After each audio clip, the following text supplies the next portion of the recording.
everyone. Thank you for joining us. I am Chris Radcliffe, and we're going to get right to the latest now from Waco High, where police responded to what we now know was a false active shooter threat that happened earlier today. We've got full team coverage for you, from what police are saying to parents and students, as well as reaction that could only be described as really a chaotic situation and a very interesting afternoon. Let's first get things started by turning over the gavel and the microphone here to Bailey Bates, who's live there now. Bailey, can you walk us through exactly what happened at Waco High today this afternoon?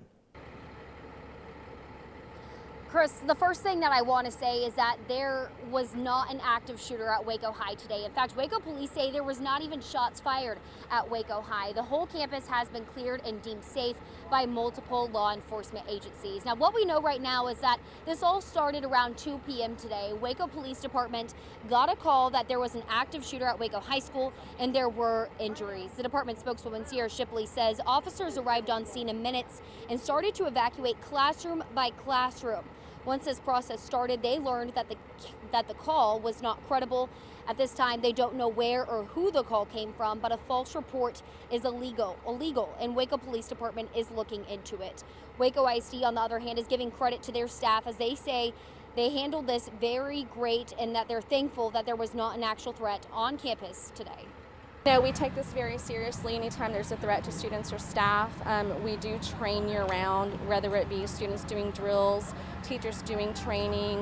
Waco ISD PD does all of the required training and more to make sure that we are prepared for these incidents. And then we do joint training with Waco PD and the city as well to make sure that we're all ready to respond when something like this occurs. Waco has other school campuses near Waco High that had to be on a secure hold while the high school was still being cleared. One thing I want to point out is that there was another active shooter investigation at a Houston school today. So Waco PD is looking in to see if the threat at Waco High stemmed from the threat at Houston or if it is connected. They said it's too early to say at this time. This is still going to be a very developing situation here at Waco High, and we're going to keep you updated. But Chris, fortunately, all things are clear here today. Yeah, really a frantic afternoon, but when we think about what could have happened in the worst possible scenario, it's all a pretty good outcome, isn't it, Bailey? Thank you for that report live.